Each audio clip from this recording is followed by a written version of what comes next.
أعوذ بالله من الشيطان الرجيم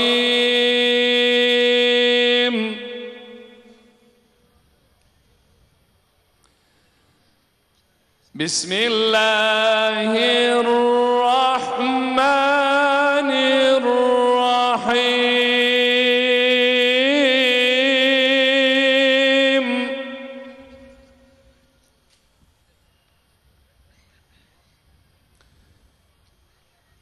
هو الذي أرسل رسوله بالهدى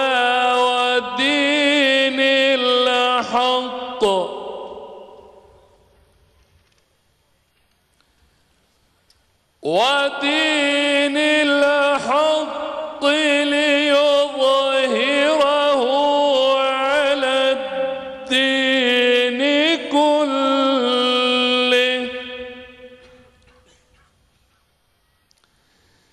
وكفى بالله شهيدا صدق الله العظيم سبحان ربك رب العزة عما يصفون وسلام على المرسلين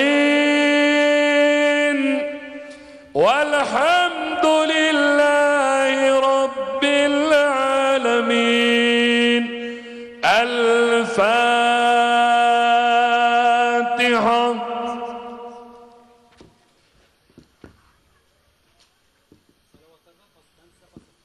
Saygıdeğer Abdülbari Çelik hocamıza çok teşekkür ediyoruz bu güzel tilavet için.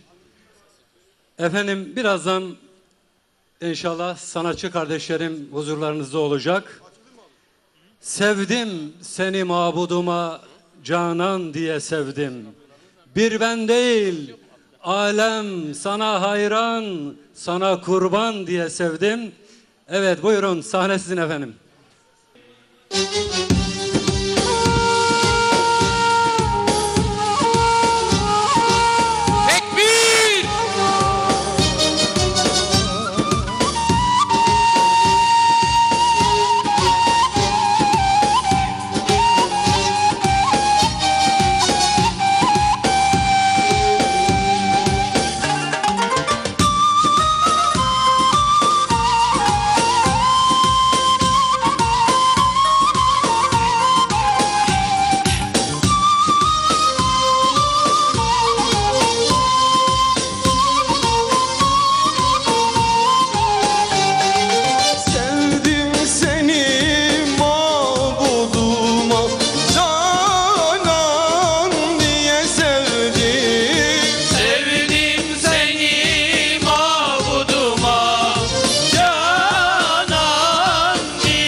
programın açılış konuşmasını yapmak üzere siyer araştırmacısı, yazar Sayın Mehmet Ali Gönül Beyefendi'yi huzurlarınıza arz ediyorum.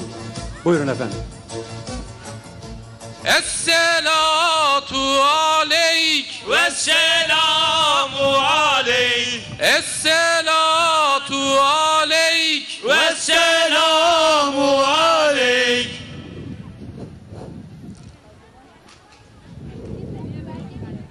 Allah'ın selamı, rahmeti ve bereketiyle Esselamu Aleyküm. Allah'a hamd olsun. Bizi böylesine güzel bir ortamda bir araya getiren Rabbimize şükürler olsun. Kendisi için burada bir araya geldiğimiz Resul-i Ekrem'e salatu selam olsun. Kardeşlerim, biliyoruz ki günümüzde yetişkininden olsun gencine ve çocuğuna kadar herkesin örnek aldığı, model aldığı mutlaka bir şahsiyet vardır. Mutlaka birileri çocuklarına artistlerin veya sanatçıların adlarını yahut futbolcuların adlarını veya makam, mevki ve statüsü neyse onların adlarını verir ve rol model olarak, örnek olarak onları gösterir. Bugün günümüzde kendimiz inananlar olarak inançta, fikirde, amelde ve duruşta kendimize rol model olarak kimleri, nasıl, neden ve niçin örnek almamız gerektiğine şiddetle muhtacız.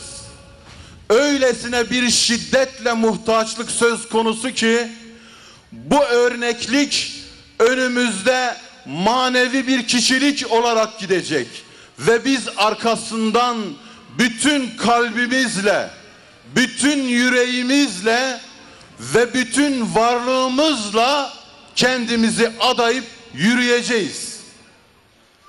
Bu örneklik birçokları açısından farklı farklı kişilikleri bize gösterse de inanan, bilinçli ve şuurlu Müslümanlar olarak biz bu örnekliğe ancak ve ancak Allah'ın kitabından bakarız. Resulünün sünnetinden bakarız. Bize tevarüs eden ilimle bakarız. Allah'ın kitabı ki özlü ve şaşmaz mecazları vardır. Allah'ın kitabı ki ilahi mesajları iletir. Allah'ın kitabı ki üzerinde sükuttan başka bize düşecek herhangi bir tavır olmaz. Öyleyse Allah'ın kitabına baktığımızda Ahzab suresi 21. ayette Yüce Allah Azimuşşan لَقَدْ كَانَ لَكُمْ فِي رَسُولِ اللّٰهِ اُسْوَةٌ حَسَنَةٌ Sizin için Allah'ın Resulü'nde en güzel örnek vardır buyuruyor. Demek ki birileri gibi biz sanatçıları, futbolcuları, makam ve mevkisi olanları değil, Allah'ın Resulünü örnek almalıyız. Ve onu örnek alırken şuna dikkat etmeliyiz. Acaba diyorum, bir futbolcuyu örnek alan onun bütün maçlarını izler. Bütün hareketlerini, tavırlarını, kişiliğini ve benzeri durumlarını biler. Aynı şekilde örnek aldığı kişilikleri de bu şekilde tanır. Peki Resulullah Aleyhisselatü Vesselam'ı örnek alma konusundaki iddiamızı hayatımıza nasıl geçirmeliyiz? Resulullah Aleyhisselatü Vesselam bu örnekliğiyle hayatımızın neresinde yer alır? Bir futbolcuyu tanıdığımız kadar, bir meşhuru tanıdığımız kadar onu tanıyor muyuz? Sevdiklerini sevip buğz ettiklerine buğz ediyor muyuz? Aynı şekilde ailesiyle olan irtibatını, çocuklarıyla olan irtibatını, komşularıyla, akrabalarıyla, çevresiyle, ashabıyla ve ümmetle olan irtibatını hangi derecede biliyor ve hangi derecede hayatımızın odak noktası olarak kestirebiliyoruz? Değerli kardeşlerim, eğer rol model olarak Resulullah Aleyhisselatü Vesselam'dan bahsediyorsak, onu anlamaya ihtiyaç duyduğumuz şu zaman dilimi tarihin hiçbir döneminde bu kadar bir ihtiyacı ortaya koymamıştır. Çünkü toplum gittikçe bozulmaya, iyilik gittikçe azalmaya, kötülük de gittikçe artmaya başlıyor. Omuzlarımızdaki manevi ağırlık, eşimize, işimize, aşımıza, topluma karşı olan ağırlığımız, sosyal sorumluluğumuz, Resulullah Aleyhisselatü Vesselam'dan alacağımız ilhamla şekillenmelidir. Sünnetini anlamakla şekillenmelidir. Onu anlamakla şekillenmelidir. Şayet şöyle bir durum söz konusu olsaydı eğer, yani denilseydi ki bir zaman diliminde Yüce Allah Resulü'nü diriltecek, herhalde bu zaman olurdu. Bir zaman diliminde ihtiyaca binaen bu olacak, herhalde bu zaman olurdu. Bakınız, Resulullah Aleyhisselatü Vesselam yaşadığı insanlar gibi bir insandır. Toplumun içine girildiği zaman soruluyor, hanginiz Muhammed Aleyhisselatü Vesselam diye. Tanınmıyor, oturanlardan ayrılan bir yönü yok.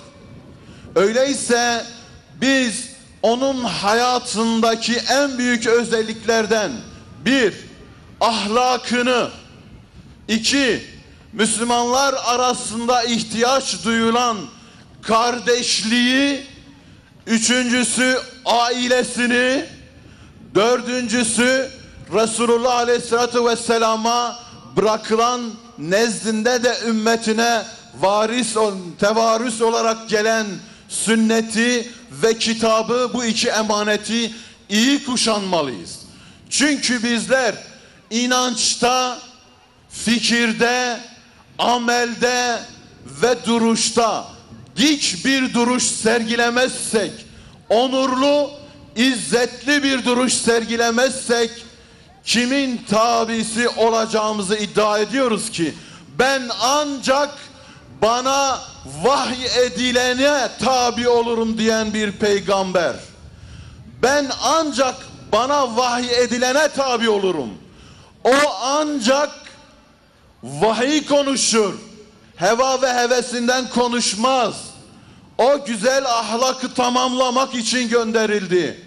O şöyle buyuruyor: eğer bir kötülük görürseniz elinizle, gücünüz yetmiyorsa dilinizle, yetmiyorsa kalbinizle buğz ediniz. Bu da imanın en zayıfıdır. Düşününüz.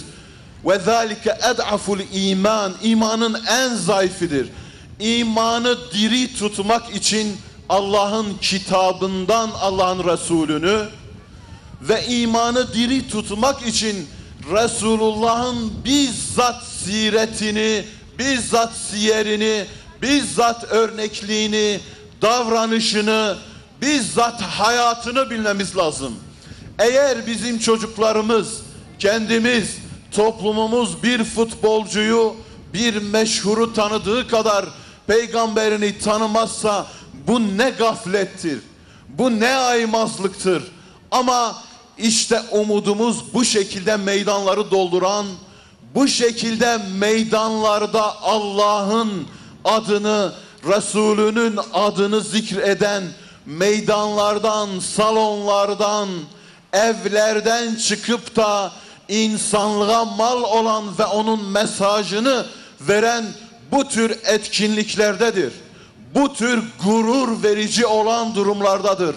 Allah'a hamd olsun. Biz Resulünü unutmadık. Biz kitabından onu tanıdık. Biz hayatından onu tanıdık. Biz uhuvvetinden onu tanıdık. Ailesinden onu tanıdık. Biz bize miras bırakılan sünnetinden onu tanıdık. Emanetine sahip çıkan, emanetini kaim eden, ayakta tutan bir ümmetin mensubu olmak ne mutlu bize. Ve bizim sorumluluklarımız topluma karşı, Müslümanlara karşı, komşumuza karşı, akrabamıza karşı, kendimize karşı olan sorumluluğumuz ilhamını Allah'ın kitabından, Resul'ün sünnetinden ve siyerinden almalıdır. Çocuklarımız yarının istikbali, bugünün ise dün için olan müjdesidirler.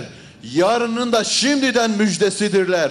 Onları bu şekilde yetiştirmemiz ve bu duyarlılıkla hareket etmemiz lazım. Ailelerimiz bu bilinçle yaklaşmalıdırlar. Yetişkinler olarak bunu kavrayıp bunu bilmemiz lazım. O açıdan Peygamber aleyhissalatu vesselam'ı tanımlayanlar birçok şekilde tanımışlardır. Birçok muhabbeti dile getirmişlerdir. Onun sevdiğini sevmişlerdir. Sevmediğini sevmemişlerdir. Hazreti Seva'da böyle buyurmamış mı? Niçin geldin diyor sabahleyin namaza? Sana biat etmeye geldim. Nasıl biat edeceksin? Susuyor. Öyleyse benim dediğimi söyle diyor. Sevdiğimi sevmek ve sevmediğimi de sevmemek üzere bana biat et diyor. Biz de buradan bu meydanın şahitliğinde onun sevdiklerini aleyhissalatü vesselamın seviyoruz. Sevmediklerini de sevmiyoruz ve ilan ediyoruz ki biz onlardan beriyiz. Biz sevdiklerimizle haşrolunacağız. Biz sevdiklerimizle beraber bulunacağız ve inşallahu teala onun şefaatini Allah'ın rahmetiyle beraber umuyoruz. Allah'ın selamı, rahmeti ve bereketi hepinizin üzerine olsun. Esselamu aleyküm ve rahmetullahi ve berekatuhu. Tekbir! Tekbir! Es-selatu aleyk! Vesselamu aleyk. Es-selatu aleyk! Vesselamu aleyk. Siyer araştırmacısı, yazar, saygıdeğer Mehmet Ali Gönül hocamıza çok teşekkür ediyoruz bu anlamlı konuşması için. Ve bir kez daha biz de ifade etmek isteriz. Ey Allah'ın Resulü, bizlerle senin sevdiğini sevmek üzere, senin sevmediğini sevmemek üzere sana biat ediyoruz. Aziz misafirler, sahne hazırlanana kadar istiyorum ki hep beraber güzel bir selam gönderelim. Ben eşsiz önder Hazreti Muhammed Mustafa'ya diyeceğim. Hep bir ağızdan selam olsun. Hazır mıyız? Eşsiz önder Hazreti Muhammed Mustafa'ya, Resul-i Ekrem Hazreti Muhammed Mustafa'ya, gönüller sultanına, maşallah, barekallah. Ve Mevlid-i Şerif için kardeşlerimi sahneye arz ediyorum. Güzel bir salavat eşliğinde. Allahümme salli ala seyyidina Muhammedin nebi ümmi ve ala alihi ve sahbihi ve sellim.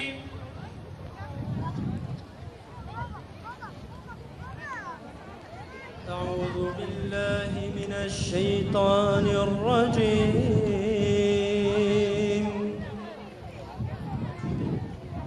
بسم الله الرحمن الرحيم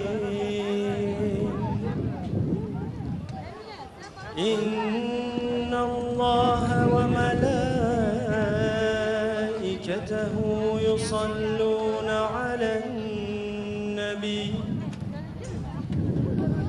يا أيها الذين آمنوا صلوا عليه وسلموا تسليما لبيك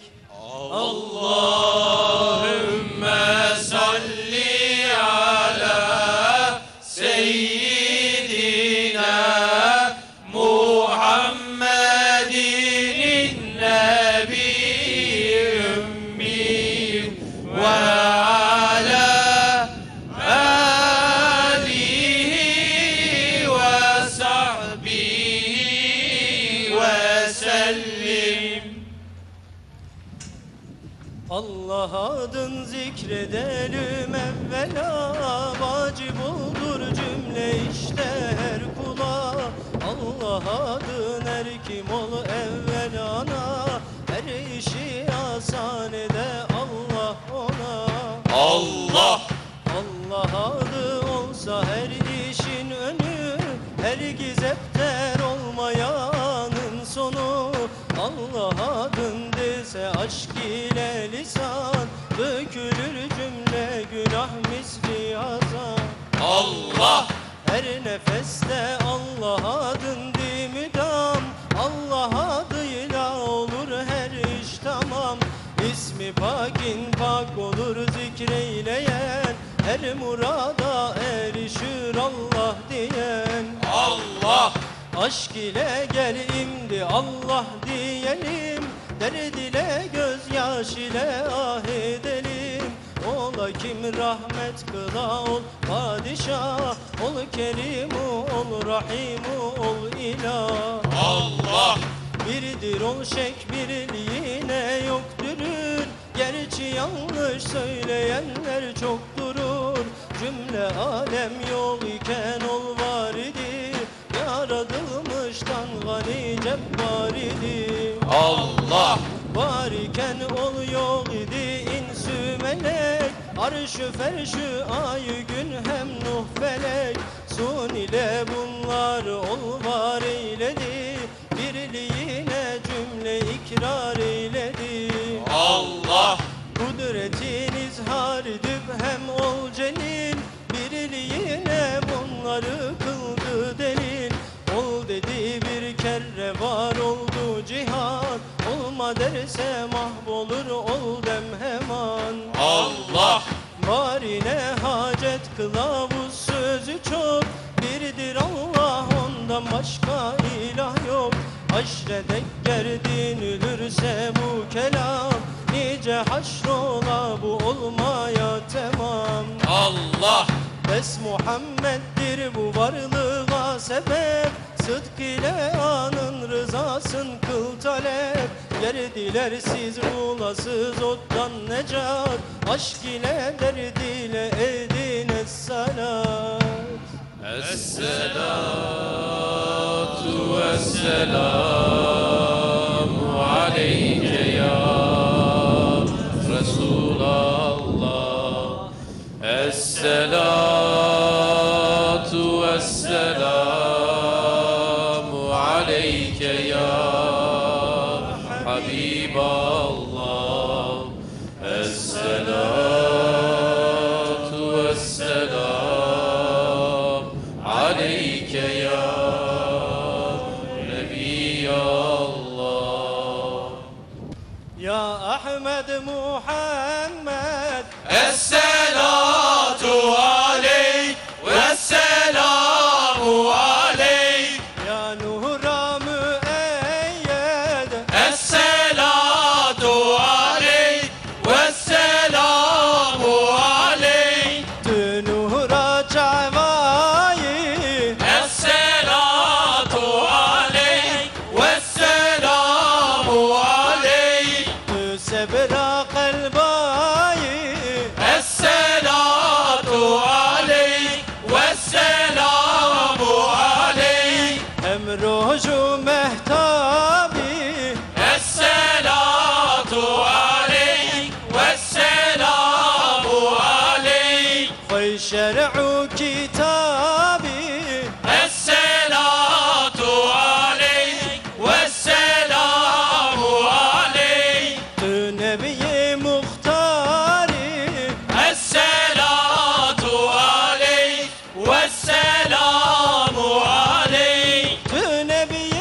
serdari. Esselatu aleyk vesselamu aleyk. Bu ümmet imamı.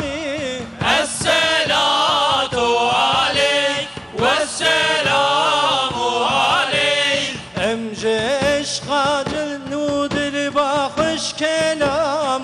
Esselatu aleyk vesselamu aleyk. Her bebişin esselatu vesselam. Esselatu aleyk vesselamu aleyk. Esselatu Vesselamu aleyke ya Resulallah. Esselatu vesselamu aleyke ya Habiballah. Esselatu vesselamu aleyke ya Nebiyallah. Elhamdülillahi Rabbil alemin ve salatu ve selamu ala seyyidina Muhammedin ve ala alihi ve sahbihi ecma'in bi hurmeti Taha ve Yasin velhamdülillahi Rabbil alemin. El Fatiha.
Bugün bayram, sensiz bayram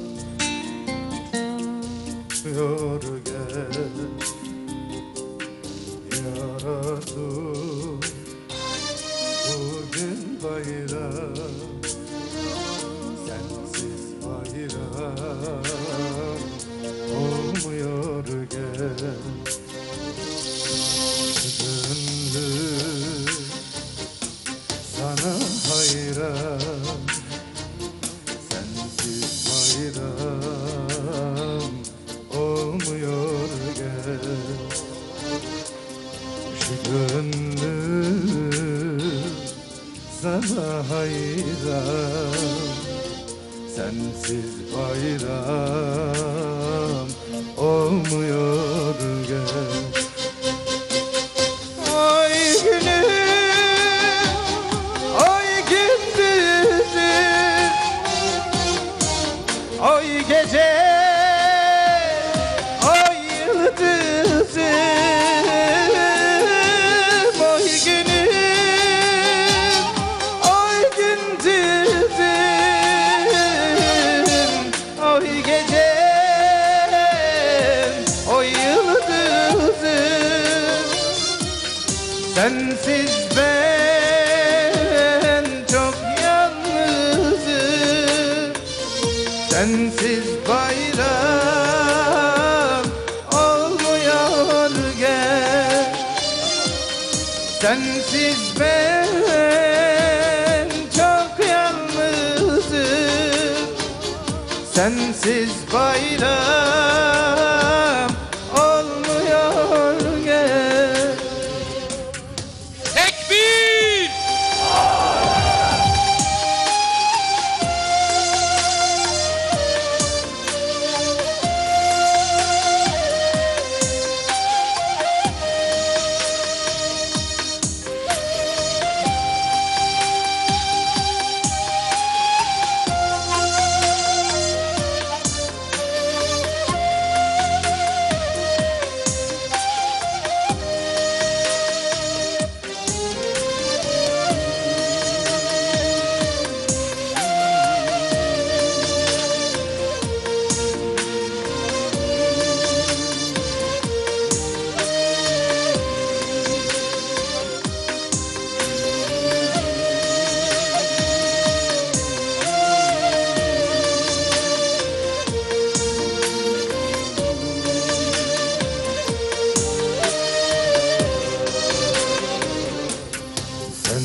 ya her bayram.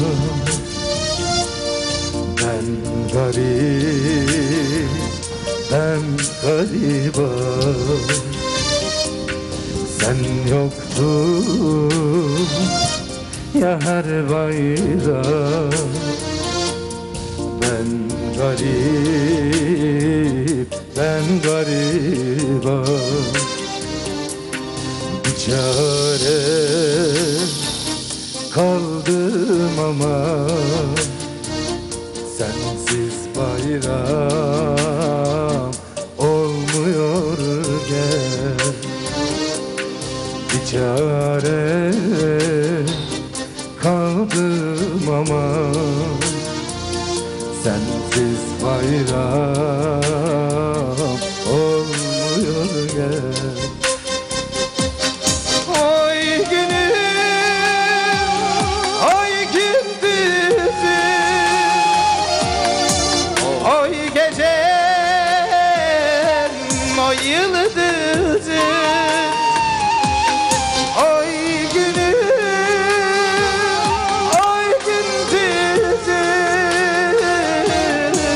oy gecem, oy yıldızım.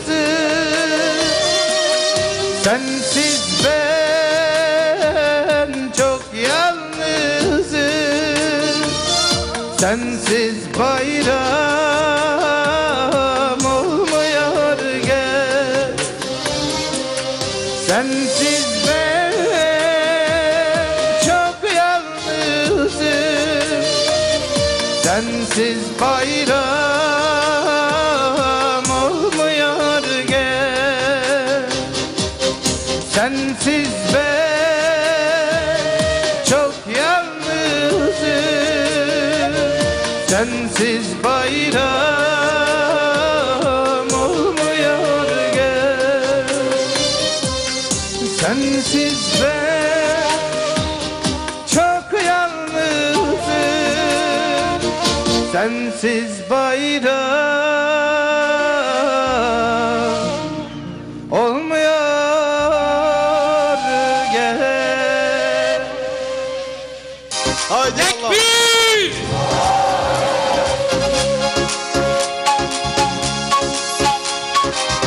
Erkekler tarafı şehadet parmaklarını gökyüzüne kaldıralım hep beraber inşallah.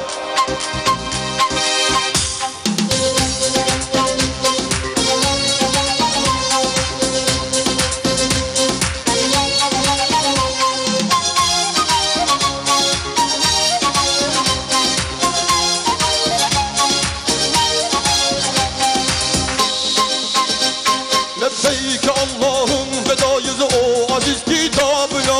O aziz kitabına, Lebbeyk Allah'ım hazırız emrine hitabına. emrine hitabına. Lebbeyk Allah'ım fedayız o aziz kitabına. O aziz kitabına, Lebbeyk Allah'ım hazırız emrine hitabına.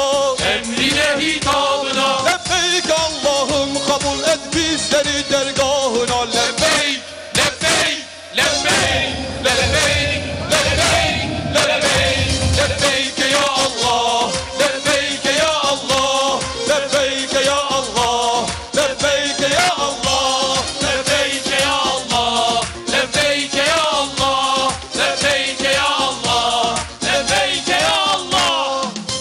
Tekbir!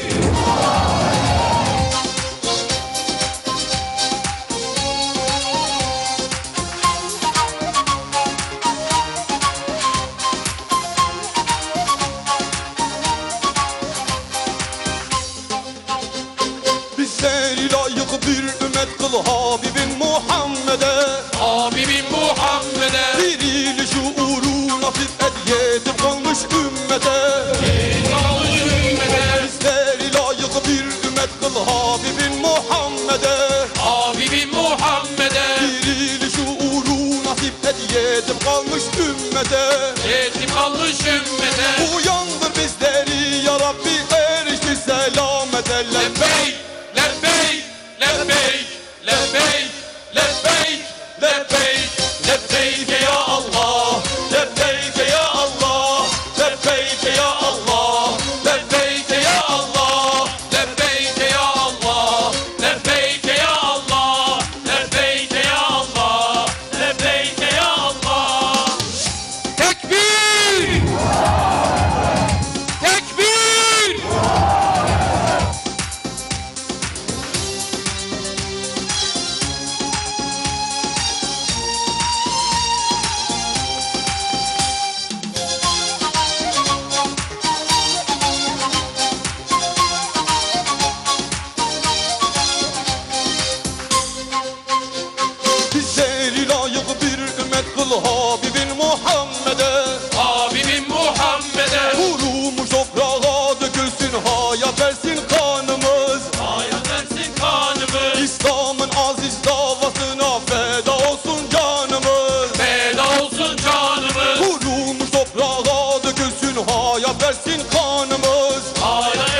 Koyulduk Allah'ın yoluna binlerce can fedadır. Binlerce can fedadır. Yükselen tekbir seslerimiz bu dünyaya vedadır. Bu dünyaya vedadır. Koyulduk Allah'ın yoluna binlerce can fedadır. Binlerce can fedadır. Yükselen tekbir seslerimiz bu dünyaya vedadır. Bu dünyaya vedadır. Dillerde şehadet türküsü cennet kokan sedadır. Lebbeyk, lebbeyk, lebbeyk, lebbeyk, lebbeyk, lebbeyk, lebbeyk ya Allah, lebbeyk ya Allah, lebbeyk ya Allah, lebbeyk ya Allah, lebbeyk ya Allah, lebbeyk ya Allah, lebbeyk ya Allah, lebbeyk ya Allah, lebbeyk ya Allah, lebbeyk ya Allah, lebbeyk ya Allah, lebbeyk ya Allah.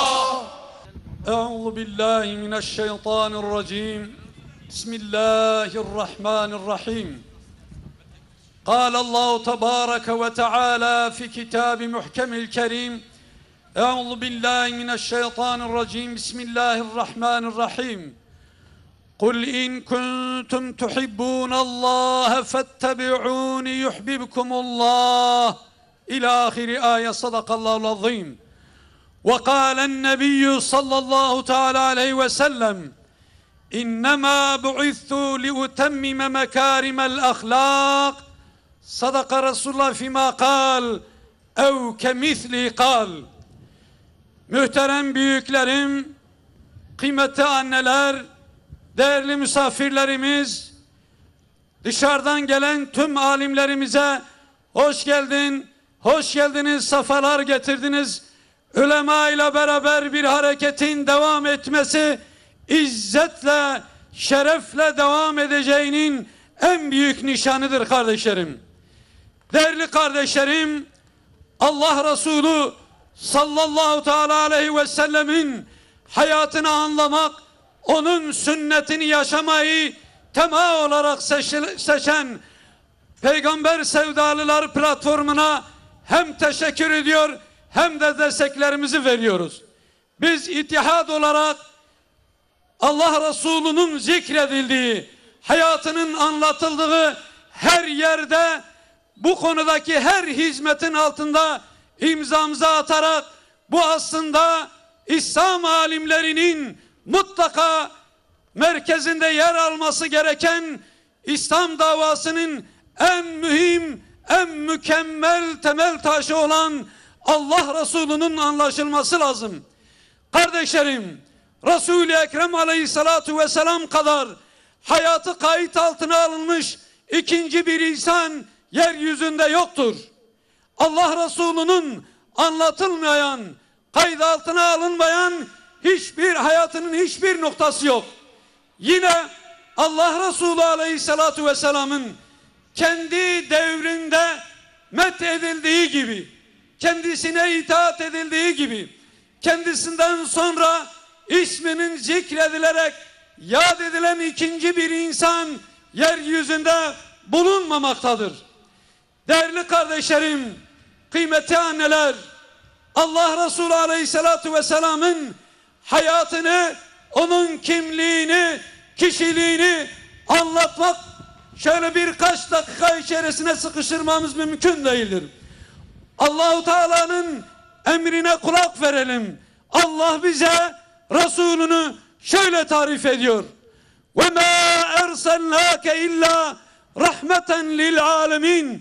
Ben seni alemlere sadece rahmet olasın diye gönderdim.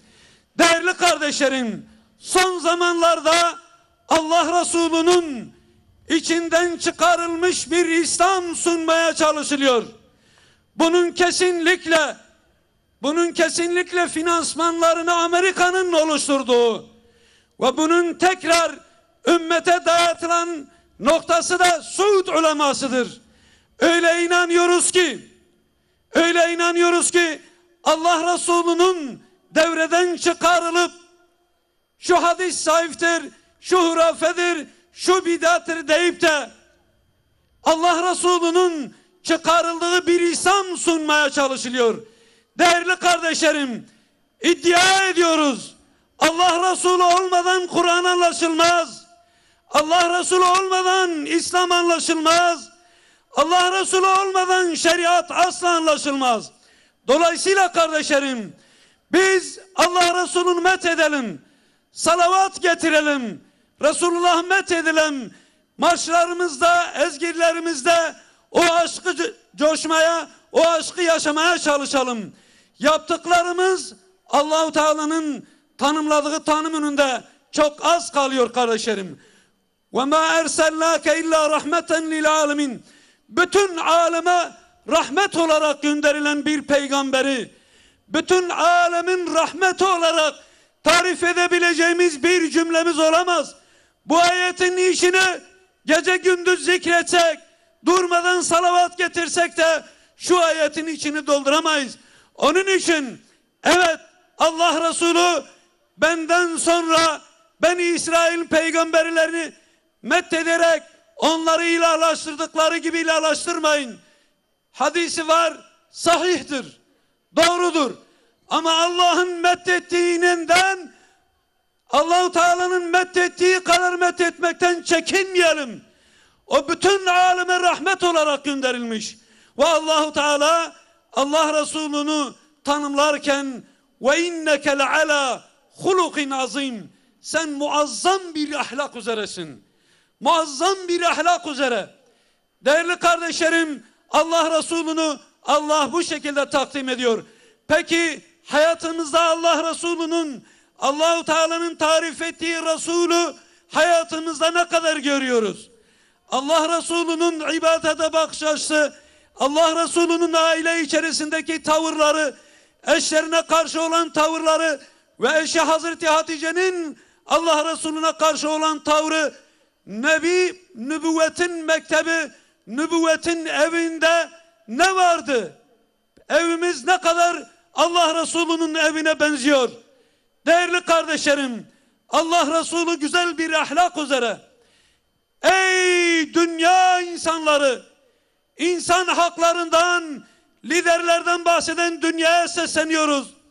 Yeryüzünde kendisiyle çarpışmada oldukları halde en kıymetli emanetlerini karşı tarafın ordu komutanına Allah Resulü dışında kim böyle bir şey teslim edebilmiş? Biliyorsunuz Resul-i Ekrem Aleyhissalatu vesselam Ebu Cehil'in, onun eş başkanı Velid bin Mughire'nin, Ebu Leheb'in vesaire Mekke'nin eşrafının en kıymetli eşyalarını eşlerine değil, dostlarına değil, sevdiklerine değil, yok etmeye çalıştıkları Allah Resulüne teslim ediyorlar. Ne hazindir ki siyer kitapları da bu mesele üzerinde fazla durmamışlar. Evet kardeşlerim, dünya güneşin üzerinde doğup battığı hiçbir insan düşmanın kendi eşyasını kendisine teslim edilen kendi düşmanına en kıymetli eşyasını teslim eden ikinci bir insan yok. Yine hicret ettirmişler, sürgün etmek istiyorlar, ashabını boğmak istiyorlar. Adeta gelişen bir İslam'ı imha etmek istiyor Mekke müşrikleri. Tıpkı bugünün müşrikleri, bugünün Amerika'sı, bugünün İsrail'i, Rusya'sı, emperyalist ülkelerin nerede bir İslami ses varsa onları boğmaya, imha etmeye kalktıkları gibi o günde onlar onu imha etmeye çalışıyorlardı. Ama kendisini imha etmeye çalışan düşmanın yanındaki eşyasını geriye sahiplerine teslim etmek için Hazreti Ali Efendimiz'i ölüm döşeğine yatırıyor Resulullah Aleyhisselatü Vesselam. Yatağımda yat, bana suikast düzenleyecekler. Eğer sen şehit düşmezsen şu mücevheratın şu miktarı şu müşrike ait. Bizi öldürmeye çalışan bu düşmanların eşyaları benim yanımda emanet olarak duruyor. Bu emaneti mutlaka sahibine teslim etmem lazım. Yeryüzü böyle bir insanı görmemiş kardeşlerim.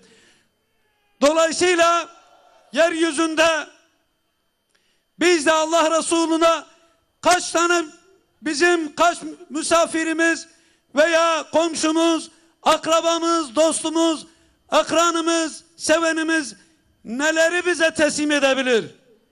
Teslim ettikten sonra biz o eşya üzerinde ne kadar karşı tarafa güvence verebiliyoruz?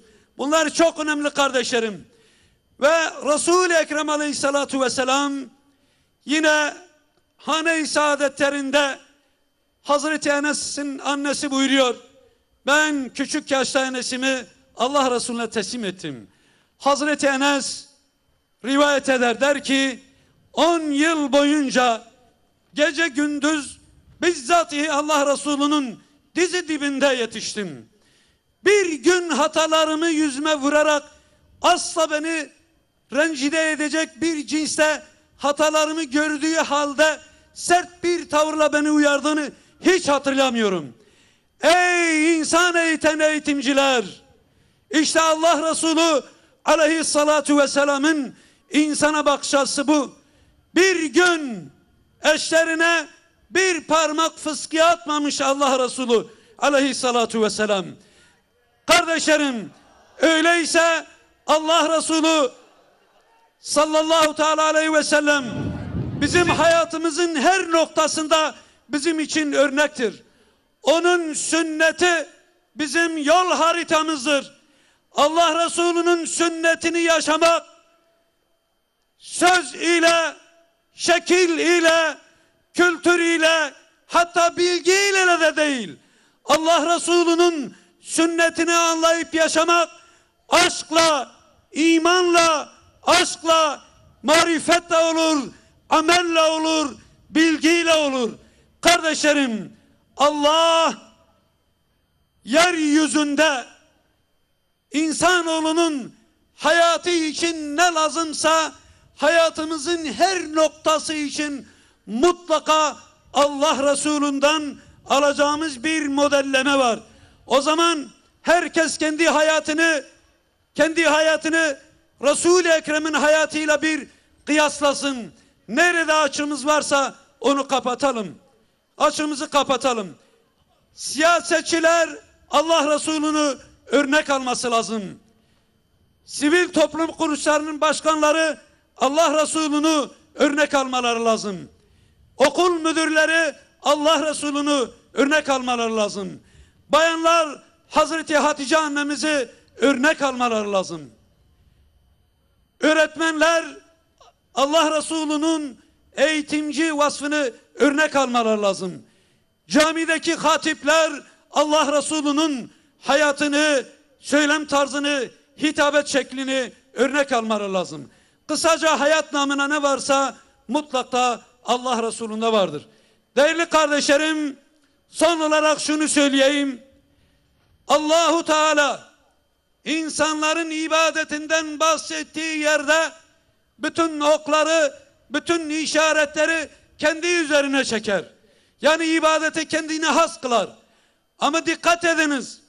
İtaat etme hususuysa, itaat etme kavramının Kur'an'da geçtiği yerlerin ekseriyetinde Allah'a ve Resul'e itaat etmeyi, Allahu Teala ile beraber Resul-i Ekrem de mutlak manada zikrediliyor. Okumuş olduğum ayet-i kerimede Allahu Teala buyurur ki: "Kul in kuntum tuhibbunallah." De ki ey Muhammed, eğer Allah'ı seviyorsanız fettebi'uni yuhibbukumullah. O zaman bana itaat ediniz ki Allah da tekrar sizi sevsin. Dolayısıyla Resul'e itaat, Allah'a itaatla mutlak manada Kur'an'da geçiyor. Kardeşlerim, Allah Resulü'nün içinde bulunmadığı, sünnetin içinde bulunmadığı bir İslam alemi İslam'a dayatılmak isteniyor. Bunun altyapısını maalesef Suud uleması bu işin başını çekmektedir. Kur'an Müslümanlığı adı altında Allah Resulü'nün olmadığı bir İslam değildir kardeşlerim. Bunun ne toplumda karşılığı, ne de İslam'ın geleneğinde böyle bir şey, ne de Kur'an bunu onaylıyor. Eğer Kur'an Müslümanlığından kasıt Kur'an'ın tamamı ise Kur'an'ın birçok yerinde okumuş olduğum ayette de olduğu gibi fettebi'uni yuhbibkumullah. Ey Muhammed, insanlara de ki siz bana itaat ediniz ki Allah da sizi sevsin. Allah'ı sevmenin mayası Resul'e itaat etmedir. Allah-u Teala sabırla beni dinlediğiniz için şu kalabalığımızı, şu coşkumuzu Rabbim yarın mahşer gününde alem-i İslam'ın ve insanlığın hesaba çekildiği, her peygamberin kendi ümmeti için kürsüye çıktığı bir zamanda Allah Resulü'nün Livaul Hamd sancağı altında toplanmak için bize sermaye eylesin. Esselamu Aleyküm ve Rahmetullahi ve Berekatuhu. Hamd, alemlerin Rabbi olan Allah'a mahsustur. Salat ve selam, onun kulu ve elçisi olan Muhammed sallallahu aleyhi ve selleme, al ve ashabına olsun. Peygamberi anlamak, Kur'an-ı Kerim'i özü ve hikmetiyle kavramaktır. İlahi mesajın amaçlarına ve gayelerine katıksız, duru bir şekilde ulaşmaktır. Bu yol, Efendimiz sallallahu aleyhi ve sellemin açıklayıcı, öğretici ve terbiye edici vasıflarını fehmetmektir. Sünneti yaşamak, tüm amel ve davranışların merkezine rızayı ilahiyeyi yerleştirmektir. Allah'ı sevmek, peygamberi sevmektir. Peygamberi sevmek, ona uymaktır. Peygamberi anlamak, inanç, amel, fikir ve duruşumuzu İslam ile uyumlu hale getirmektir. Beşeri ideolojilerin, İslam dışı düşüncelerin, bid'at, hurafe ve sapkınlıkların şerrinden Allah'a sığınılmalıdır. Sünneti yaşamak, doğru istikameti ve nebevi yöntemi yol edinmektir. İslami sorumluluk her şart ve zeminde Müslümanlarla birlikte yol almak ve asla zalimlere meyletmemektir.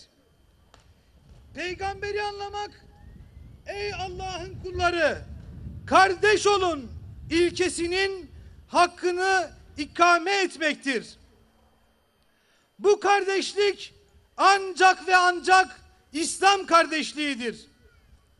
Sünneti yaşamak, Müslümanlar arasında kardeşlik kurumunu tekrar inşa etmektir. Kardeşlik kurumu, muhaciri ensara, siyahı beyaza, fakiri zengine ulaştırmaktır. Peygamberi anlamak, onun ahlakı ile süslenmektir. Onun muhteşem ve muazzam ahlakını her alanda ilke edinmektir. Onun ahlakı Kur'an ahlakıdır. Sünneti yaşamak, savaşta ve barışta, dostlukta ve düşmanlıkta, sevgide ve nefrette ölçülü olmaktır. Muhakkak ki Allah aşırı gidenleri ve haddi aşanları sevmez. Düsturu ile ahlaklanmaktır. Peygamberi anlamak, ırkçılığa dayalı menfi asibiyetten arınmaktır. Peygamber sallallahu aleyhi ve sellemin ayakları altında olan ırkçılığı başımıza çıkarmak asabiyeti cahiliyedir. İslam'ın millet anlayışı saf ve berrak haliyle ümmet anlayışıdır. Sünneti yaşamak, insanlığın onur ve gayretine sahip çıkmak, hududullahı muhafaza etmektir. Hz. Muhammed sallallahu aleyhi ve sellemin ey insanlar, Rabbiniz birdir, babanız da birdir. Hepiniz Adem'in çocuğusunuz. Adem ise topraktandır nidasını en gür bir şekilde haykırmayı insani görev olarak bilmektir. Peygamberi anlamak, İslami nasların ruhuna bağlı kalarak mezhepsel yorumları ve fikri ayrılıkları kültürel zenginlik saymaktır. Mezhepler birer vasıtadır. Aracı amaç kılmak cehalettir. İslam ümmetinin en büyük sorunlarından biri mezhepçilik ve iç çekişmelerdir. Sünneti yaşamak, tarihi olaylardan ibret alarak geleceğimizi ihya ve inşa etmektir. Mezhepsel tefrikanın ve ayrılığın tedavisi sakın ha benden sonra tekrar küfre dönüp de birbirinizin boynunu vurmaya kalkışmayın nebevi ikazına uymaktır. Peygamberi anlamak, İslam'ın şiar ve kutsallarına vefa göstermektir. Mescid-i Haram, Mescid-i Nebevi ve Mescid-i Aksa Müslümanların tartışılmaz kutsallarıdır. İlk kıblemiz olan Mescid-i Aksa ve Kudüs şehri Siyonist işgal altındadır. Sünneti yaşamak, İslam'ın fetih ruhunu ve izzetini diri tutmaktır. Çevresi Allah tarafından mübarek kılınan Beytül Makdis'i kurtarmak, özgürlüğüne kavuşturmak her Müslümanın vefa borcudur. Peygamberi anlamak, sizin en hayırlınız, ailesine karşı en hayırlı olanınızdır nebevi mesaja gönül açmaktır. İslam'ın aile ve kadına bakışı kıymet ve sevgiye dayalı, gözden sakınılan değerli bir emanettir, fikriyatıdır. Sünneti yaşamak, cahiliye bataklığında istismar edilen emanete sahip çıkmaktır. Bu değerli emanet toplumu inşa eden annedir. Annenin değeri ise cennettir. Peygamberi anlamak, her zaman ve her şartta en doğru duruşu sergilemektir. Olağanüstü durumlarda bile insanın fıtri haklarını karşılamak peygamber adaletinin gereğidir. Sünneti yaşamak, insanların can, mal, namus ve diğer yaşam haklarını muhafaza etmektir. Allah için hakkı ayakta tutan, adaletle şahitlik eden kimseler olun. Bir topluluğa duyduğunuz kin sizi adaletsizliğe sevk etmesin. İlahi mesajını tekrardan diriltmek her Müslümana farzdır. Peygamberi anlamak, Kur'an ve sünnet emanetine sahip çıkmaktır. Bu emanet İslam dininin özüdür. Dini naslar bellidir, açıktır ve şeffaftır. Bu naslar sahabenin içtihat ve yorumları ile zenginleşmiş, alimlerin gayret ve çabaları ile günümüze kadar ulaşmıştır. Sünneti yaşamak, nebilerin, sıddıkların, şehitlerin ve salihlerin yolundan gitmektir. Bu yol İslam'ın özüdür. Bugün sizin için dininizi kemale erdirdim. Size nimetimi tamamladım ve sizin için din olarak İslam'ı seçtim mesajı değişmez ilkedir. Peygamber Sevdaları Platformu. Tekbir! Tekbir! Tekbir!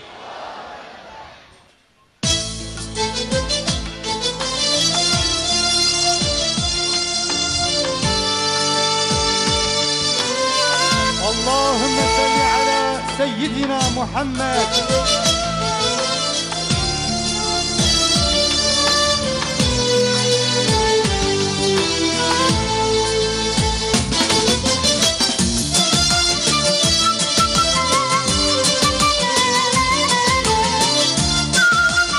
Hep beraber Allahümme salli ala seyyidina Muhammed inşallah. Tekbir!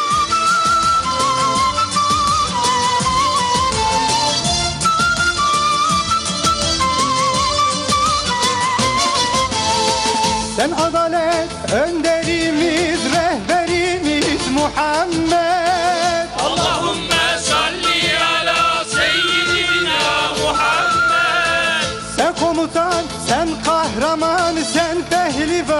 Muhammed. Allahümme salli ala seyyidina Muhammed. Seni sevmiş, seni seçmiş, seni övmüş Yaradan. Allahümme salli ala seyyidina Muhammed. Allahümme salli ala seyyidina Muhammed. Allahümme salli ala seyyidina Muhammed. Cadde cadde, sokak sokak, meydan meydan haykırdı. Allahümme salli ala seyyidina Muhammed. Allahümme salli ala seyyidina Muhammed.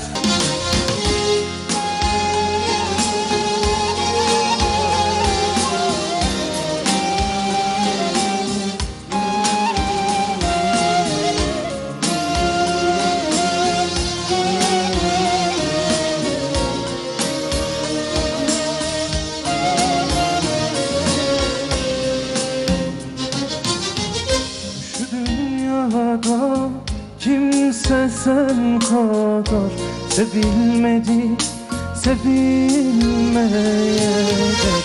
Şu dünyada kimse sen kadar sevilmedi, sevilmeyecek.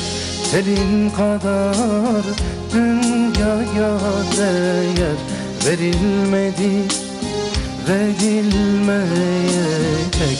Senin kadar dünyaya değer verilmedi, verilmeyecek. Kimi sana Gül Ahmet demiş, kimi nurdan Muhammed demiş, kimi candır Can Ahmet demiş. Söyleyeyim mi benim neyimsin?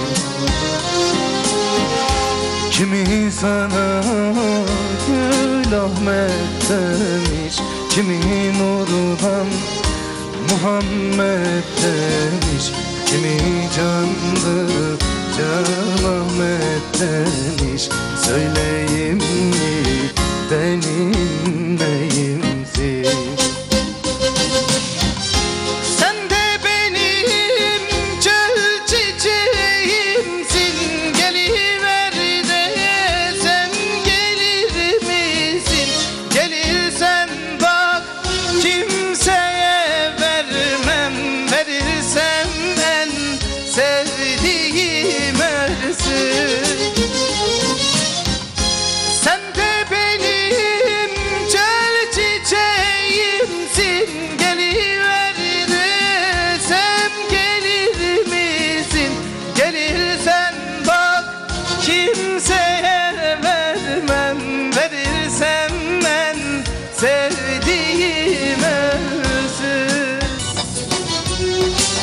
Evet, tevhid bayrakları ve şehadet parmaklarımızı kaldırıyoruz. Bilindik bir eser Allahu Ekber, Muhammed Rehber, hep bir ağızdan gür bir sedayla inşallah. Tekbir!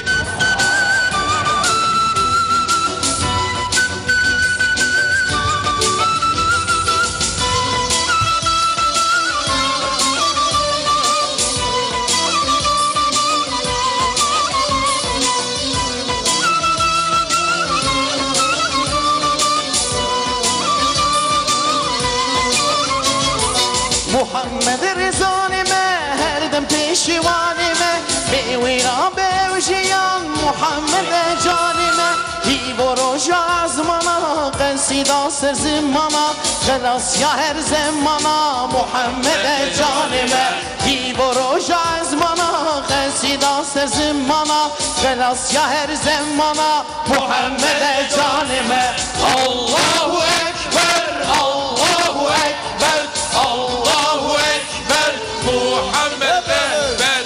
Allahu Ekber, Allahu Ekber. Allahu Ekber, Rehber.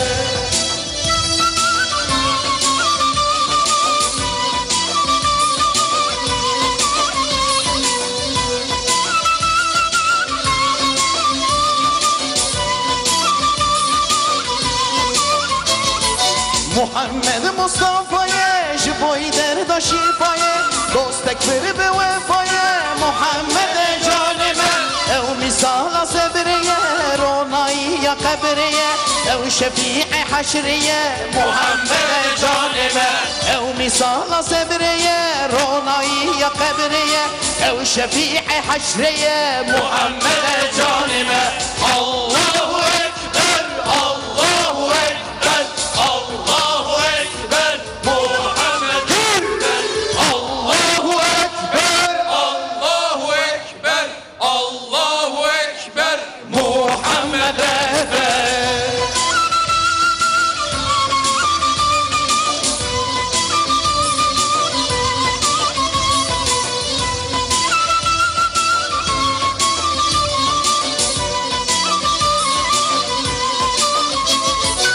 او خود یکتیای خاتم الانبیای نور هر دو دنیای محمد جان من او گناه گزاریه کلی لکبوغاریه ستر کا افاریه محمد جان من او گناه گزاریه کلی لکبوغاریه ستر کا افاریه محمد جان من الله اکبر الله اکبر الله اکبر محمد Allahu Ekber, Allahu Ekber, Allahu Ekber, Muhammed Ekber. الله اکبر الله اکبر الله اکبر محمد اکبر الله اکبر Allahu Ekber, Allahu Ekber, Muhammed Ekber.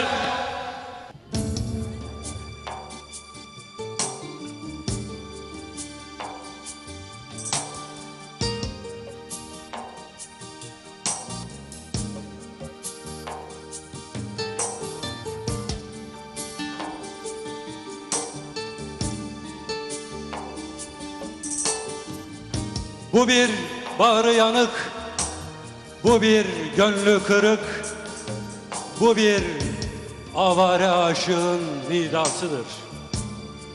Bu bir derde bigane, bu bir deli divane, hor, hakir, perişane, ümmetin yakarışıdır. Tefrikaya düştü ümmet, gitti elden selamet. İyyâke na'budu ve iyyâke nesta'in. Medet eyle Allah'ım, medet eyle ya Rabbi. Tekbir! Ey can, ey yar, sana açılırdı oysa gönül şehrimizin tüm sokakları. Seni kuşanırdı her sabah beldemizin tüm çocukları. Rüyalarımız sen, hülyalarımız sen. Mahur gecelerde gökte seyrettiğimiz Süreyya'mız, dolunayımız sendin ya Muhammed. Ey alemlere rahmet. Tekbir!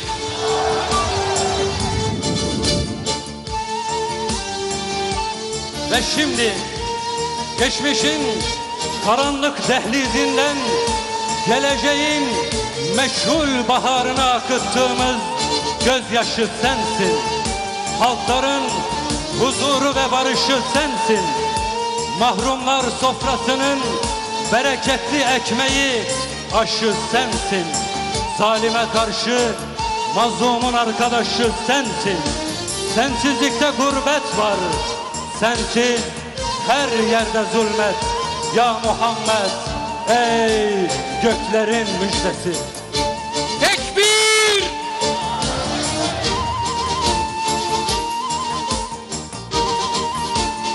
Ey yar, ey can, seni bekliyor vatan. Ne bal kaldı ne bostan, İhanet çemberinde insan.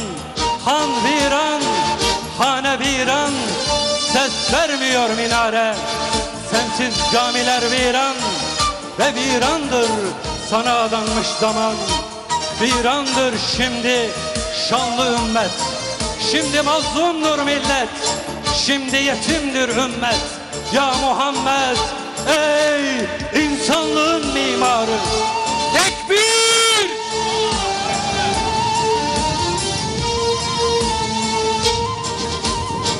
Ey yar, ya Muhammed, hasretle beklenen sensin. Nevruz sen, bahar sensin. Şu aşıklar meclisinde mesteden cezbeler sensin. Batıl haddini aştı, tuğyanın suratına kahreden şamar sensin. Mazlumlar korunaksız, mazlumlar tehlikede, ezilmişlere destek, yıkılmaz kale sensin, yıkılmaz hisar sensin. Sensiz hayat cehennem, her gün başka felaket.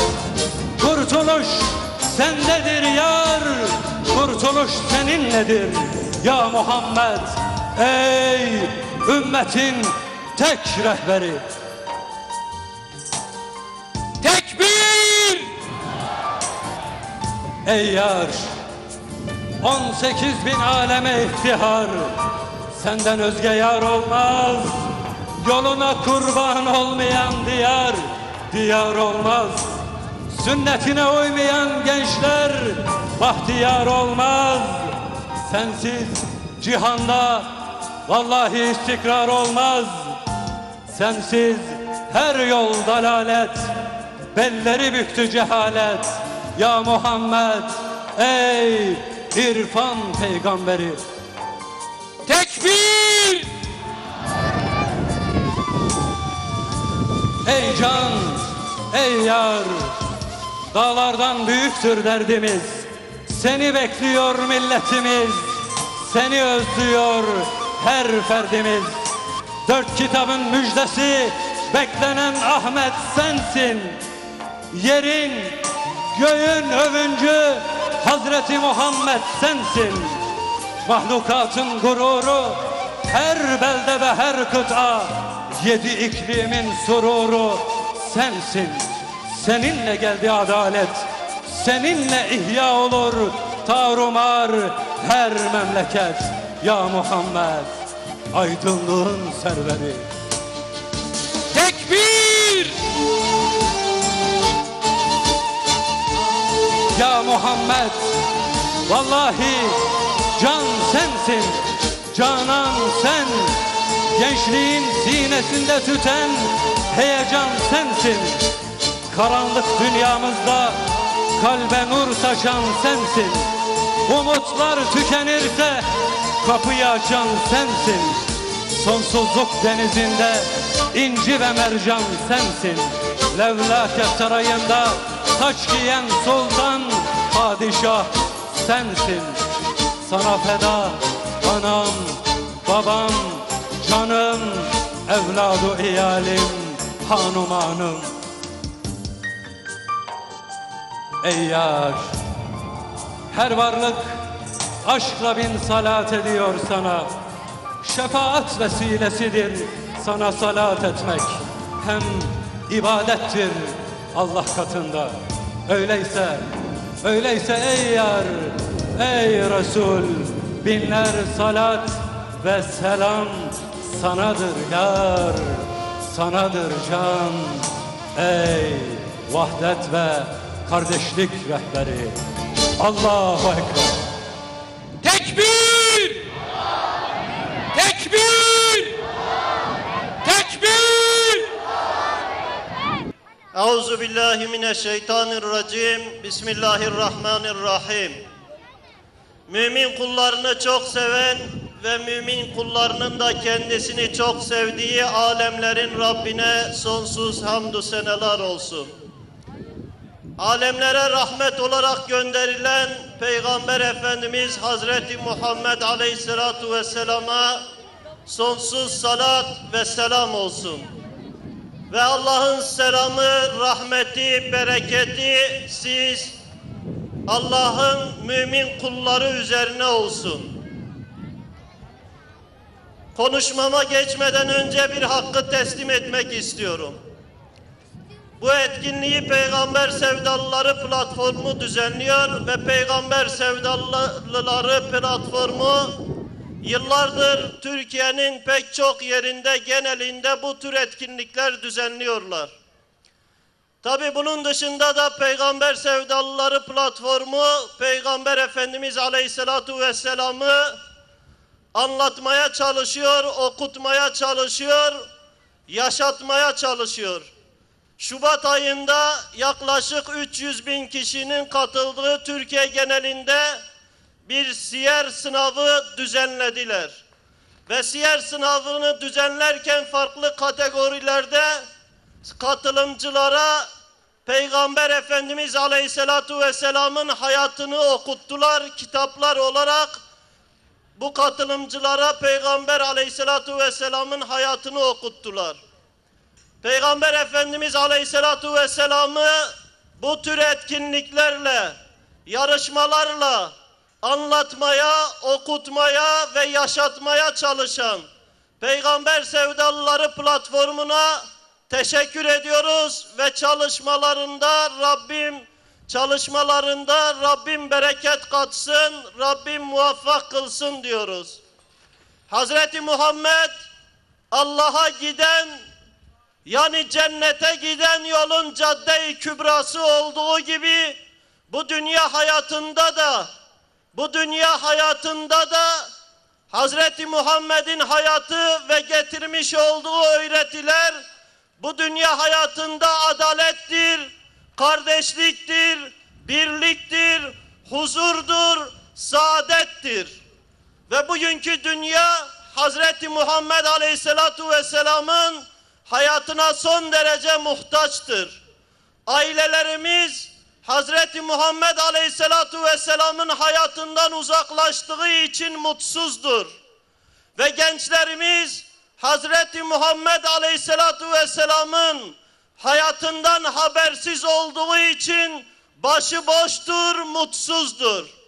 Ve bugünkü İslam ülkelerinin yönetimleri, İslam alemi coğrafyası ve bütün dünya Hazreti Muhammed'in Aleyhisselatu Vesselam'ın getirdiği adaletten uzaklaştığı için darmadağınıktır, huzursuzdur, yangın yeridir. Resulullah Aleyhisselatu Vesselam'ın getirdiği adaletten uzaklaştığı için İslam alemi maalesef dağınıktır, maalesef İslam coğrafyası yangın yerine dönmüş. Değerli kardeşler, Hazreti Muhammed Aleyhisselatu Vesselam İslam'la geldiğinde, İslam'ın adaletiyle geldiğinde İslam'a giren topluluklar izzet buldular. İslam'a giren milletler izzet buldular. İslam'dan önce isimleri, esameleri okunmazken, İslam'dan önce tarih içerisinde bir yer almaz iken, kayda değer bir yer almaz iken, İslam'la birlikte şeref kazandılar, izzet kazandılar. İslam'a giren Araplar izzet kazandı. İslam'a giren Türkler izzet kazandı. İslam'a giren Kürtler izzet kazandı. İslam'a giren milletler izzet kazandı. Ve İslam'dan önce bu topluluklar dağınıktı, bölük pörçüktü. Bölük pörçük olarak dağınık olan bu topluluklar zulüm altındaydı. Araplar bölük pörçüktü. Araplar dağınık gruplar, topluluklar halinde bölük pörçüktü.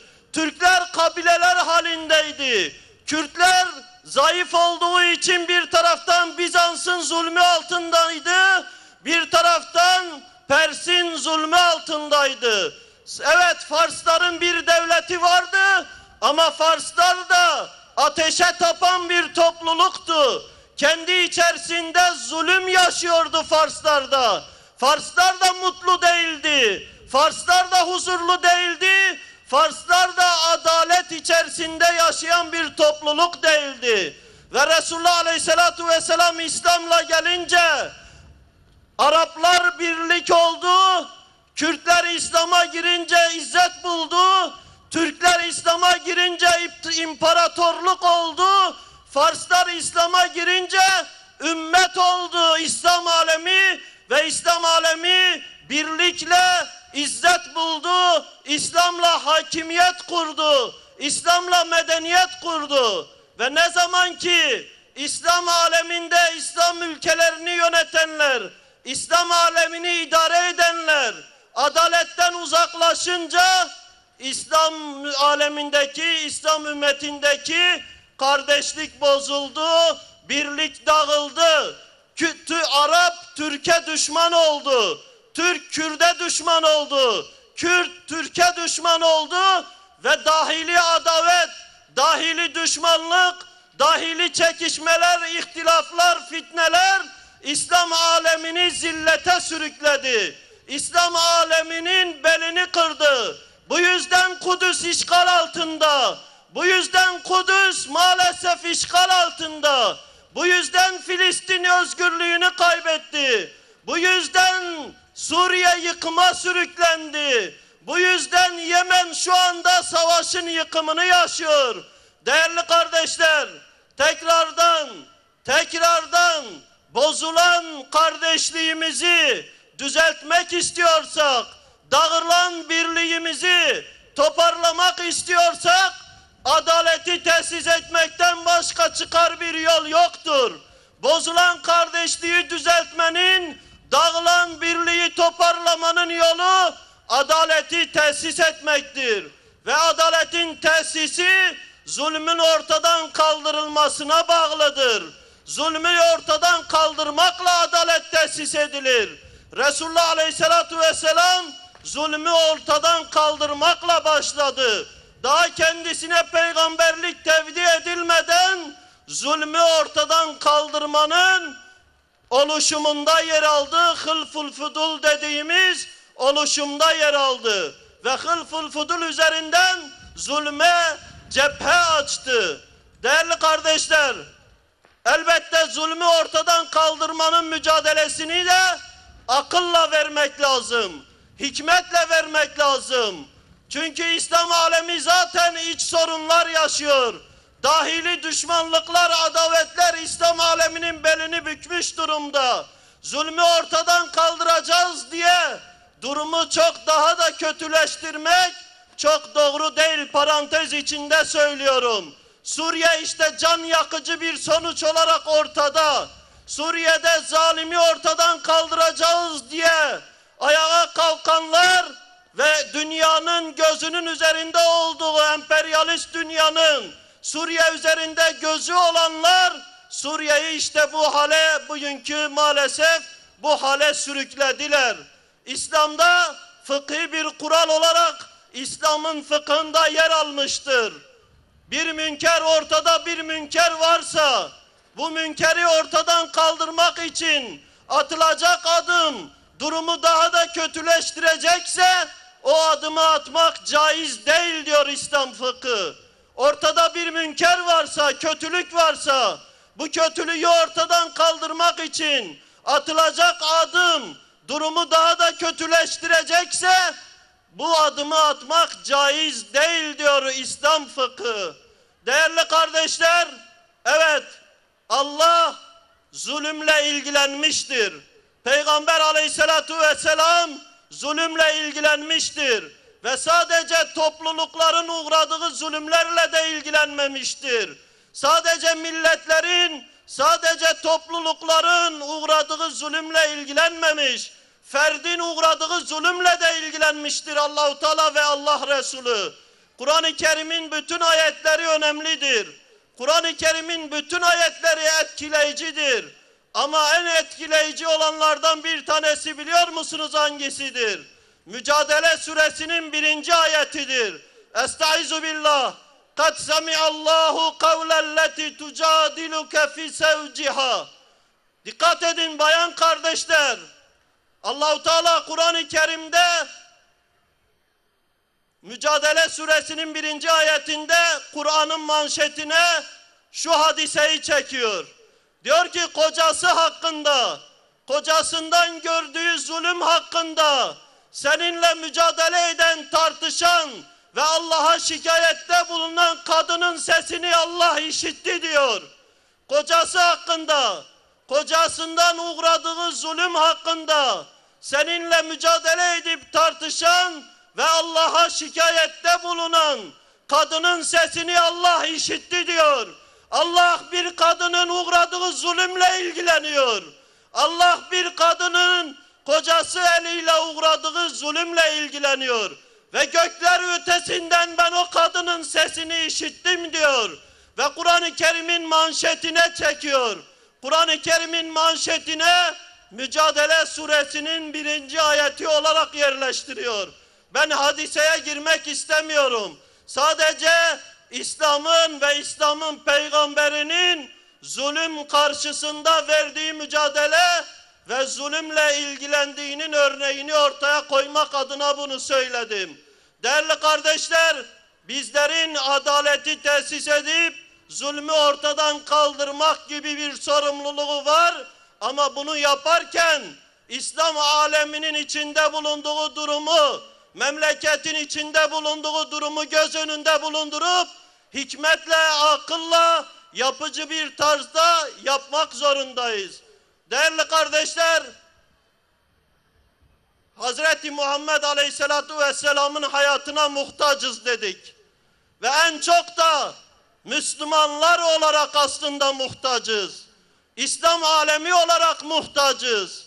Çünkü İslam alemi, Müslümanlar Peygamber Aleyhisselatu Vesselam'ın hayatından uzaklaştılar. Tekrardan Peygamber Aleyhisselatu Vesselam'ın hayatını yaşarsak ve Peygamber Aleyhisselatu Vesselam'ın hayatını merkeze alırsak, inanın geçmişte İslam'a koşan topluluklar gibi, milletler gibi, şahıslar gibi insanlık alemi Peygamber Aleyhisselatu Vesselam'ın hayatının etrafında İslam'a koşacaktır. Değerli kardeşler, bugün Müslüman olmayan milletler, Müslüman olmayan şahıslar İslam'a koşmuyorlarsa bunun sebebini kendimizde aramamız lazım. Ben size bir örnek üzerinden ifade edecek olursam, düşünün, adamın, dükkan sahibinin biri vitrinine bozuk mallar koysun. Dükkanının içinde ne kadar sağlam, kaliteli mallar olursa olsun, dükkanının vitrinine çürümüş, bozuk mallar koyduğu zaman hiçbir müşteri o dükkandan içeri girer mi? Çünkü herkes dükkanın vitrinine bakacak. Dükkanın içinde sağlam, kaliteli mallar olsa da vitrinde olan çürük, bozuk mallardan dolayı o dükkandan içeri girmeyecek. Ve kabul etmemiz lazım gelir ki bugün İslam alemi, Müslümanlar olarak vitrine Resulullah Aleyhisselatu Vesselam'ın ahlakını bırakmamışız. İslam alemi, Müslümanlar olarak vitrinimize Resulullah sallallahu aleyhi ve sellemin adaletini bırakmamışız. Ahlakını bırakmamışız. Bırakmadığımız için bugün Müslüman olmayanlar İslam'a koşmuyorlar. Emin olun ki her bir fert, Müslüman topluluklar, İslam ülkeleri Resulullah Aleyhisselatu Vesselam'ın getirdiği adaleti, Resulullah Aleyhisselatu Vesselam'ın ahlakını ve Resulullah Aleyhisselatu Vesselam'ın getirdiği Kur'an-ı Kerim'i yaşasa, vitrine koysa yine eskisi gibi topluluklar İslam'a koşacaktır. Geçmişte böyle oldu. Sadece Resulullah Aleyhisselatu Vesselam döneminde bu yaşanmadı. Resulullah'tan sonra da milletler, topluluklar, fertler İslam'a koştu. Böyle sıradan insanlar da koşmadı. Büyük büyük bilim adamları koştu. Siyasetçiler koştu. Devlet idarecileri koştu. Ben onlardan bir tanesini İslam'a girişi, Müslüman oluşuyla ilgili anlattığı hikayesini anlatarak bitirmek istiyorum. John Davenport diye bir tarihçi İslam'a girişini anlatıyor. Dikkat edin değerli kardeşler. John Davenport diye bir tarihçi İslam'a girişini anlatırken diyor ki, ben tarihçiyim. Her şeyi araştırdığım gibi, incelediğim gibi İslam'ı ve Hazreti Muhammed'i de araştırdım, inceledim. Bu araştırmamı, incelememi ilmi bir araştırma olarak yaptım ve çocukluğundan başladım. Çocukluğunu tertemiz gördüm. Gençliğine geldiğimde üstün ahlaki özelliklerinden dolayı insanların ona emin sıfatını taktığını gördüm. Sonra peygamberliğinde insanların ona eziyet etmesine rağmen onu sabırlı, davasında sabırlı buldum. Fakat bütün bunlar benim onun hakkında bu son peygamberdir dememe yetmedi. Bütün bunlar bu son peygamberdir dememe yetmedi. Mekke'nin fethine geldim. Mekke'nin fethine gelince işin rengi değişti. Mekke'nin fethine gelince işin rengi değişti. Çünkü orada gördüm ki yıllarca kendisine zulmetmiş olan Mekke halkı kendisine teslim olmuşken, tir tir karşısında titriyorken merak ettim acaba ne yapacak diye. Ve orada gördüm ki bütün hepsini bir tarafa bırakıp Mekke halkını affettiğini, Uhud'da amcasının ciğerini çiğneyen kadını, insanı dahi affettiğini gördüm. Bu muazzam olay karşısında titredim diyor. Fakat devamında acaba ne yapacak diye merak ettim. Bunu belki diğer bütün insanlar da yapabilir diye düşündüm. Ne yaptı biliyor musunuz? Tekrar Medine'sine döndü ve tekrar arpa ekmeği yemeye, hasır üzerinde yaşamaya başladı. Bütün insanlar diğerlerini yapabilir. Ancak bir peygamber bu büyük zaferden sonra hazinelerin kendisine aktığı bu hakimiyetinden sonra sade hayatına dönebilir diye düşündüm ve koştum, secdeye kapandım, orada Müslüman oldum diyor. Değerli kardeşler, Muhammed Aleyhisselatu Vesselam'ın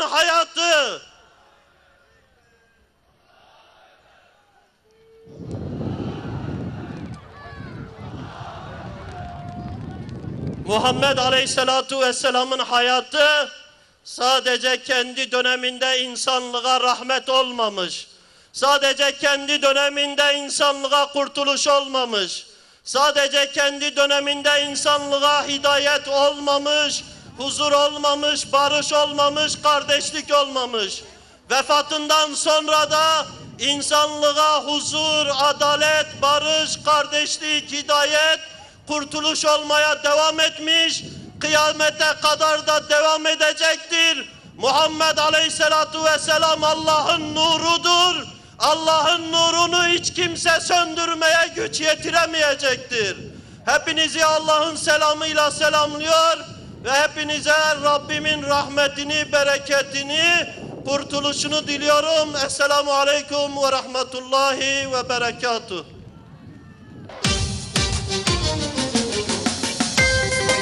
Ya Allah.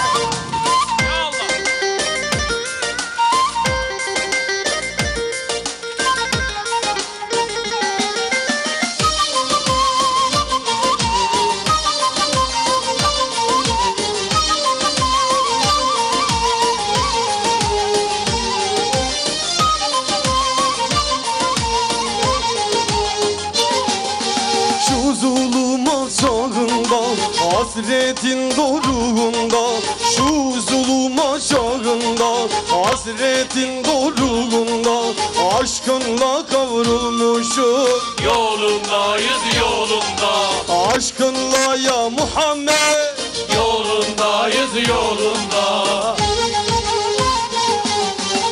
Eller kalksın havaya, ses verelim dünyaya. Eller kalksın havaya, ses verelim dünyaya. Aşkında ya Muhammed, yolundayız yolunda. La ilahe illallah Muhammed Resulullah. La ilahe illallah Habibullah. La ilahe illallah Muhammed Resulullah. La ilahe illallah Muhammed Habibullah.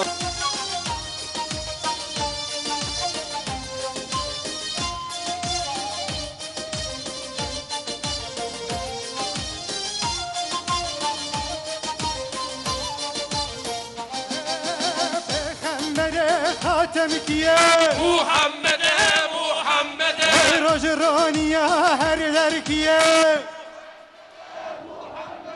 Hak rehbere alemkiye Rojraniye her derkiye Bu dağdan ses gelmiyor. Saca beni adenkiye Saca beni adenkiye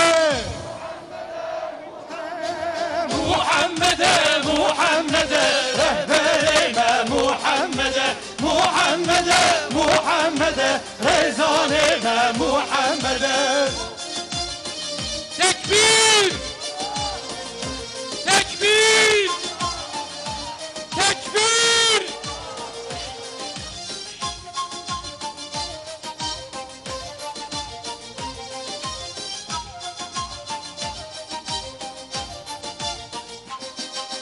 Hadi yedine kamilkiye Muhammed'e Muhammed'e hadi şer'a adilkiye Rindinu munakilkiye Güla gülü sanakiye Muhammed'e Muhammed'e rehberime Muhammed'e Muhammed'e Muhammed'e rezanime Muhammed'e. Canlar özlemiyle yanar Muhammed. Anam babam sana feda Muhammed. Anam babam her şeyim sana Muhammed feda olsun.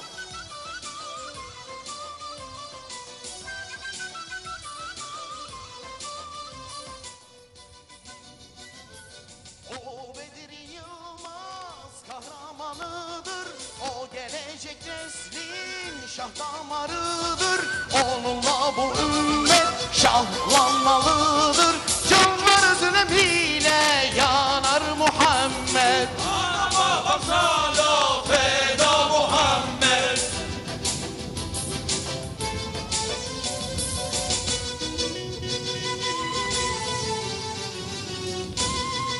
Tekbir!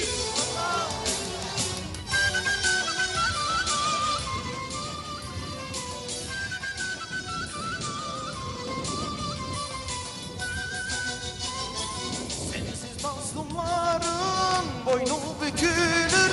Küçük masum kızlar sasa gömülür. Arzu sarar duyan zulüm görülür.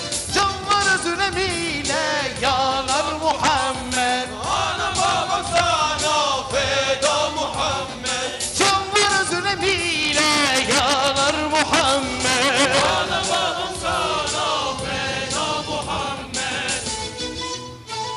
Sensin bize şeref, sen bize şansın. Seni sevmeyenler ateşte yansın. Sen gözümüze nur, kalbe sultansın. Canlar özlemiyle yanar Muhammed. Canlar özlemiyle yanar Muhammed. Tekbir! Tekbir! Sensin bize şeref, sen bize şansın. Seni sevmeyenler ateşte yansın. Sen gözümüze nur, kalbe sultansın. Canlar özlemiyle yanar Muhammed. Ana babam sana feda Muhammed. Canlar özlemiyle yanar Muhammed. Ana babam sana feda Muhammed. Elhamdülillahi Rabbil alemin. Vessalatu vesselamu ala Resulina Muhammedin ve ala alihi ve ashabihi ve evladihi ve ezvacihi ve etba'ihi ecma'in. Amin. Ey Rabbimiz! her şeyi kaplayan rahmetinden, her şeye gücü yeten kuvvetinden, önünde her şeyin boyun eğdiği kudretinden, karşısında hiçbir şeyin duramadığı izzetinden, her şeyi kaplayan azametinden, her şeyi kuşatan ilminden, her şeyi aydınlatan nurundan istiyor ve bekliyoruz. Amin. Ey Kuddus, ey müminlerin dostu, ey feryat edenlere cevap veren, biliyoruz ki senden başka günahlarımızı bağışlayacak ve hatalarımızı örtecek kimse yok. İsmet perdesini yırtan, ümitsizliğe sevk eden, dualarımızın kabulünü engelleyen günahlarımızı affet. Amin. Ey varılacak hedeflerin en şereflisi, ey kapısında el açılanların en cömerti, koşarak sana geldik Allah'ım. Lakin sırtımızda bir yığın günah, kaldırmazsan ne olur acep halimiz. Al yükümüzü ve çirkin günahlarımızın ağırlığından kurtar ya Rabbi. Amin. Ya Rabbi, bizleri de yakınlığın ve dostluğun için seçtiğin, gönüllerine sevgini yerleştirmekle şereflendirdiğin kullarından eyle. Amin. Amellerinden razı olduğun, hoşnutluğunla mükafatlandırdığın, terk edilmiş diye bırakmadığın, sadakat tahtına oturttuğun, marifetinle donattığın, kalplerini aşkınla yakıp tutuşturduğun makbul kullarından eyle. Amin. Vicdanlarına sana dua ve münacatın hazzını duyurduğun ve hizmete adanmış insanlar haline getirdiğin makbul kullardan eyle. Amin. Rabbimiz senden senin sevgini, seni sevenlerin sevgisini istiyor ve sana yakınlığa vesile olabilecek bütün amelleri bize sevdirmeni diliyoruz. Amin. Ey affı güzel Allah'ım, ne olur affının serinliğini gönlümüze duyur. Bizi marifetinle doyur. Allah'ım, imanın tadına erdikten sonra yeniden küfre sapmaktan sana sığınırız. Senin inayetinle hidayeti bulduktan sonra sapıklığa düşmekten sana sığınırız. İslam'la şeref kazandıktan sonra o şerefi kaybetmekten sana sığınırız. İzzetten sonra zillete düçar olmaktan ve hak ve hakikati kabul ettikten sonra yanlış hal ve tavırlardan sana sığınırız. Amin. Ya Rabbi, bizler çocuk katili firavunlar tarihte kaldı zannederken günümüzün firavunları tarafından Afganistan'da hafızlık belgelerini almak üzere toplanan çocuklar bugün bombalarla paramparça ediliyor. Suriye'de zalim Esad ve işbirlikçileri her gün yüzlerce körpecana kıymaya devam ediyor. Firavun'un zulmünden kurtardığın Beni İsrail'in torunları Filistin'de her gün firavunca katliamlar yapıyor. Diyarbakır'da eli kanlı zalimler, Yasinler, Hasan ve Hüseyinler riyadlarımızı katlettiler. Ya Rabbi, bizler Ashab-ı Uhdud tarihte kaldı zannediyorduk. Ama bugün Myanmar'da sırf senin gönderdiğin mübarek dine inandıkları için kardeşlerimiz cayır cayır yakılıyorlar.